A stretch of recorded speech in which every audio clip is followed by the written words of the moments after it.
Olá, alunos da Escola Municipal Neftalino Carvalho Ávila, né?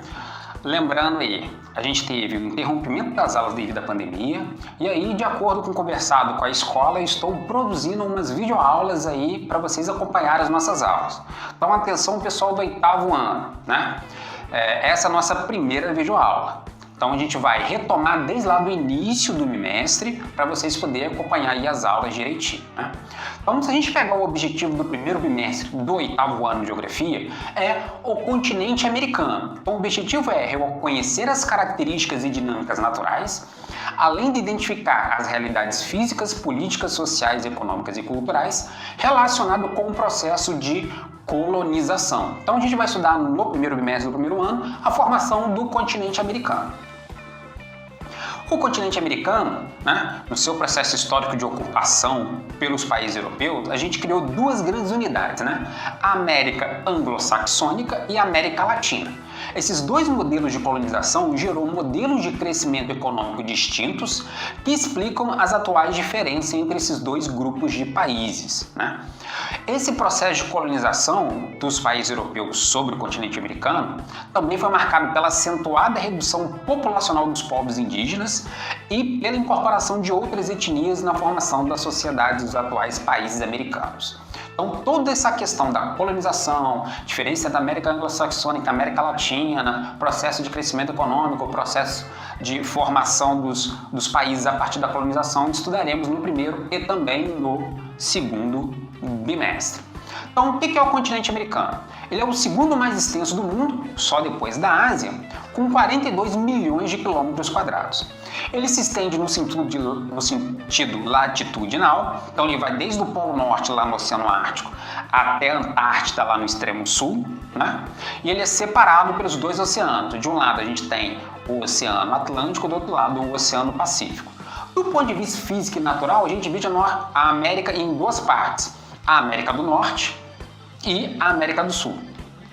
Entre a América do Norte e a América do Sul, a gente tem uma região chamada de América Central, que é um istmo, uma faixa de terra que liga a América do Norte e a América do Sul, mais um conjunto de ilhas que fica ali onde a gente chama de região do Caribe. Então a gente vai ver cada uma dessas regiões agora com mais calma. Então, se eu pegar o mapa mundi, né, eu vou ver onde fica o continente americano. A América está marcada aí meio de laranja, meio rosado, sei lá, pegando aí todo o continente americano.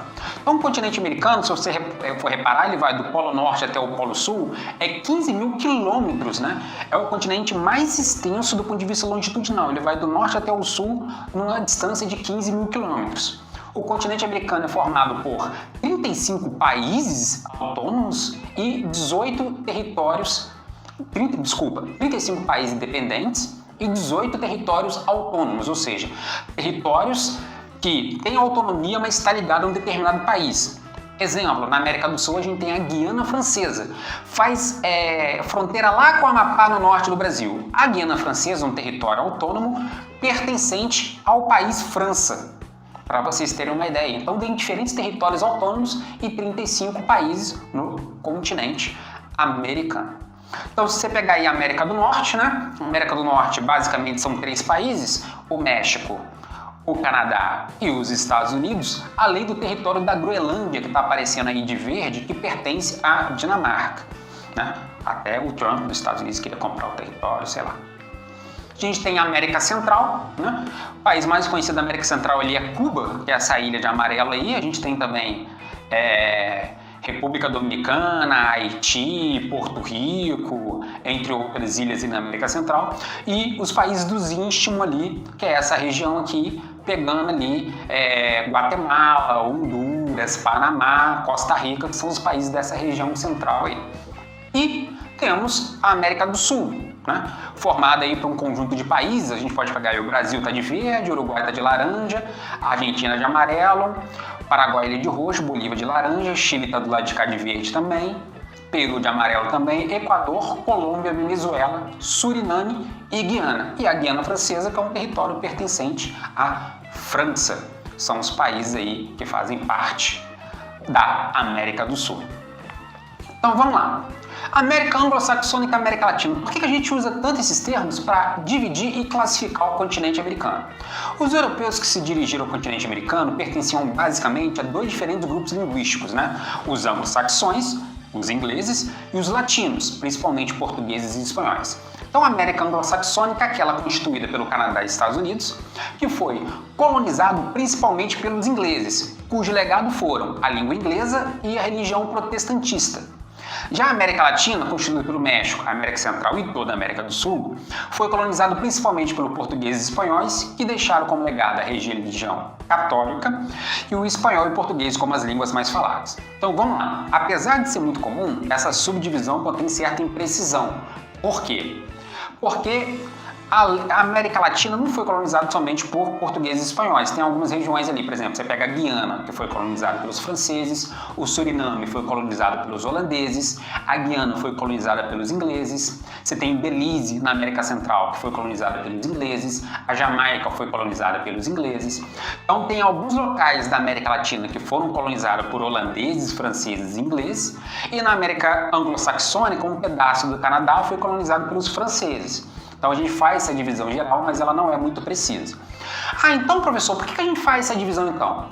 Para colocar os países de acordo com o seu desenvolvimento social e econômico. Por quê? A América anglo-saxônica, Canadá e Estados Unidos, apresentam alto nível de desenvolvimento, propiciando boas condições de vida à maior parte de sua população.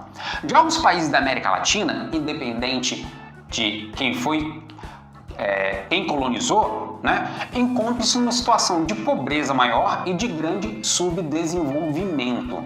Por isso que é muito legal e muito importante a gente fazer essa divisão, estudar e analisar a característica dos países de cada região. Nesse mapa, então, a gente pode ver a diferença entre a América anglo-saxônica e a América Latina. O que está de marrom aí, Canadá e Estados Unidos, América anglo-saxônica, o que está de amarelo aí, a América Latina. Aí você pode perguntar, professor, por que a gente faz essa diferenciação? Porque a América anglo-saxônica teve uma colonização diferente da América Latina. Então, por exemplo, a América anglo-saxônica teve a colonização que a gente chama de colonização de povoamento e a América Latina teve a colonização que a gente chama de colonização de exploração. Então, primeiro a gente vai começar pela colonização de exploração. O que foi a colonização de exploração? Vocês estudam isso um pouco no 7º ano.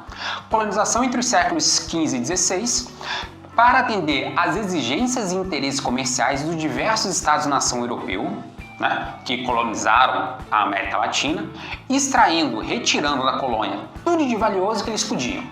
Então eles extraíram uma enorme quantidade de metais preciosos, ouro e prata, e matérias-primas, peles e madeira. Além disso, nas colônias eles cultivavam produtos como cana-de-açúcar, algodão e tabaco. Os colonizadores utilizaram mão de obra escrava dos nativos e posteriormente dos africanos escravizados. Então, quando eu pego aí a colonização de exploração, eu tenho aí, essas aí são as regiões de colonização de exploração da Espanha, né?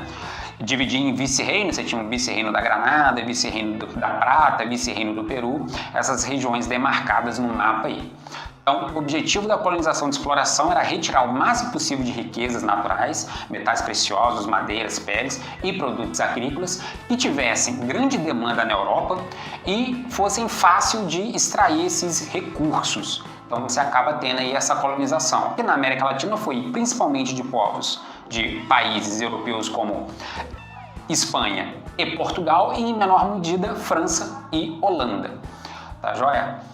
Colonização de povoamento. Então, o que foi a colonização de povoamento? Ocorreu do século XVI para o início do XVII, quando os ingleses estabeleceram uma região da América do Norte parecido com a Inglaterra e outros países europeus. Então, eles não se dedicaram a Inglaterra, no início, não teve interesse de produção agrícola nessa região, porque ia produzir as mesmas produtos agrícolas que produziam na Europa devido ali ao clima e o solo ser parecido. Então, as pessoas que saíram da Inglaterra para colonizar a América do Norte, eles saíram principalmente para se dedicar às atividades agropecuárias, né? Pecuária e produção agrícola, em pequenas e médias propriedades, para atender as necessidades locais, além do desenvolvimento de atividades artesanais. Então, a colonização foi baseada no trabalho livre. Várias pessoas pobres, com poucas condições, saíram da Inglaterra, da Grã-Bretanha e de algumas outras regiões da Europa, né? E foram para a América do Norte para construir uma nova vida. Inclusive, eles chamavam a América do Norte, ali onde eles foram estabelecer, de um novo mundo, né? É um termo também bastante utilizado. Então, com essa colonização do trabalho livre, criou-se um mercado interno, permitindo que essas colônias estabelecidas na América do Norte, né, fizessem trocas comerciais entre si com uma maior autonomia em relação à Inglaterra.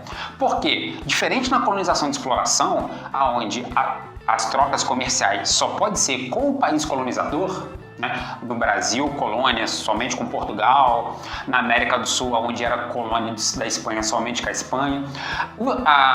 As colônias da Inglaterra na América do Norte não tinham a obrigatoriedade de comercializar somente com a Inglaterra. Então eles foram desenvolvendo o comércio fortemente, ampliando seu mercado consumidor, exportando para outros locais, desenvolvendo fortemente a sua economia. O que isso possibilitou? Possibilitou a criação das bases do desenvolvimento que vieram a conquistar depois. Ou seja, né, os Estados Unidos e o Canadá, esse desenvolvimento econômico e social que eles têm hoje, a base vem de séculos atrás, quando eles eram colônia de povoamento e desenvolveram fortemente o comércio nessas regiões.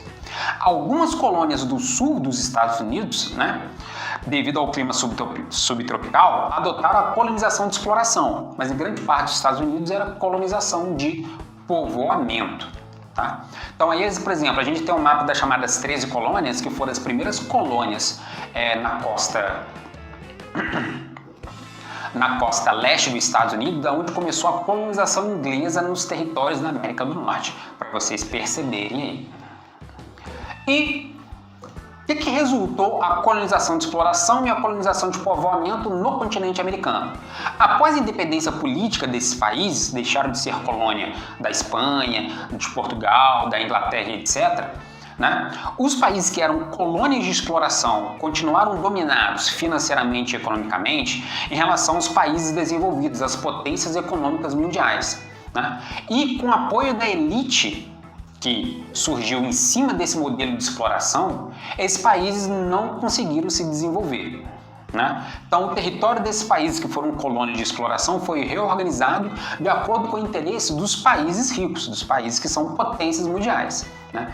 Ainda há fatores internos que contribuíram para a desigualdade social e pobreza nos países da América Latina que foram colônias de exploração, né? Investimento insuficiente em saúde e educação, dependência tecnológica, intensa exploração de recursos naturais, acúmulos na produção de bens e reprodução de padrões dos países centrais.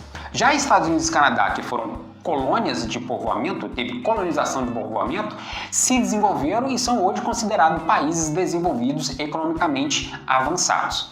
Tá joia? Então nós estamos encerrando a nossa primeira aula, tá? Eu peço que vocês se inscrevam no canal, dê o like lá, qualquer dúvida, crítica, sugestão que vocês tiverem, é só escrever nos comentários que eu respondo. Até a próxima aula!